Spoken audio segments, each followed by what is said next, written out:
Hi, this is Mark from PlanetMosh. We're backstage at the Limelight here in Belfast on the day of the return to the city after too long a gap of 5 years of one of the bands who can truly be described as a British heavy metal legend, the mighty DiamondHead. I'm pleased to say I'm joined by the one and only, the founder of the band and lead guitar player, Mr. Brian Tatler. Welcome back to Belfast. Thank you very much. Always a pleasure. Always a pleasure. You've been here a few times over the years? I think so. I think this is our fourth time. First time was with Megadeth in 2005.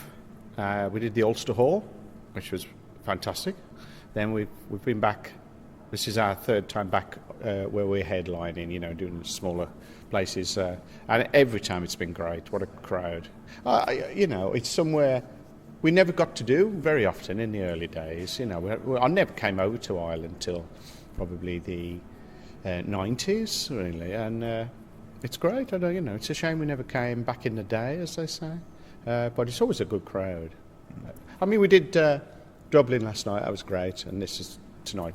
It'll be great as well. I'm absolutely convinced. Another city with a great heavy metal heritage, because around about the same time as yourselves were emerging and leading the new wave of British heavy metal, we had a certain wee band called Sweet Savage. Indeed, that's right, and the Wobberham band, And you share something in common with them? Yeah, we've been covered, haven't we? Fortunately, we've both been covered by a very, very famous heavy metal band from San Francisco. There's an argument that without DiamondHead and Am I Evil and Sweet Savage and Killing Time, said band maybe wouldn't have been around. I don't know. I've had this conversation before, and I always think that they'd still have done it, but they'd just sound different. That there wasn't only Diamond and they also liked Motorhead, they liked Iron Maiden, they liked Saxon, they liked a lot of bands, Tigers of Pantang, for example. I mean, we were just lucky that they liked us, they liked the way we arranged, they liked that first album, Light Into the Nations, and Lars has always said that they got the arrangement ideas from DiamondHead, longer songs, not just quick. Because Motorhead did kind of quick songs, didn't they? Powerful, fast, and I think they liked that, but they also liked the expanse to make a song 6, 7, 8 minutes long. Am I Evil is nearly 8 minutes long, isn't it? Yeah. There's a lot of younger fans obviously know Am I Evil, the song, and they know it from Metallica. Do you ever get you're the boys that cover Metallica? We've heard that. Yeah, I've heard people say it, and they have to be put right. They have to be educated. But, that Metallica have sold millions and millions of copies of Am I Evil, whereas we haven't, so their version is much more well known than ours. In the same way that Patti Smith's version of Because the Night is more famous than Bruce Springsteen's version, isn't it? When you wrote that song, did you think it would become so influential on the modern heavy metal scene? Of course not.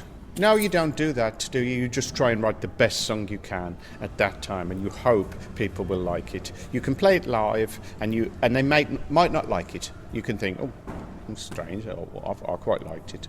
And what we used to do is scrap songs. If they didn't go down live, we would try them out on the audience, like an instant, litmus test.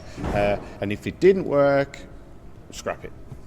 So Am I Evil worked. And thank God it did work. Thank God. Yeah, it had legs. Yeah. That's very much the heritage of DiamondHead, but we're now in 2015, so many years later. I know. And you're embarking on a new era. Yeah. You've recently recruited a new singer in Rasmus. How did that come about? Okay.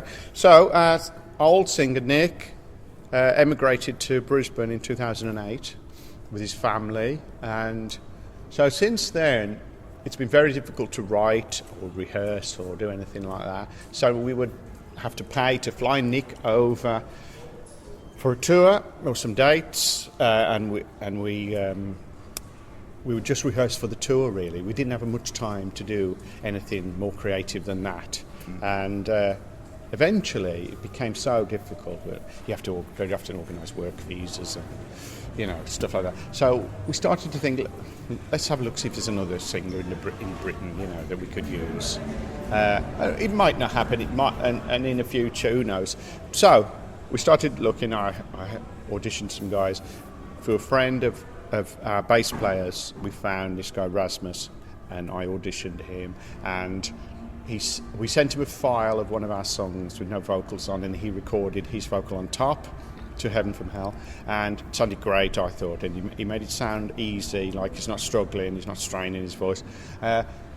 So we had this gig coming up, some gig in Germany, Bang Your Head or something. So I don't think it was Bang Your Head, but I forgot what it was called anyway.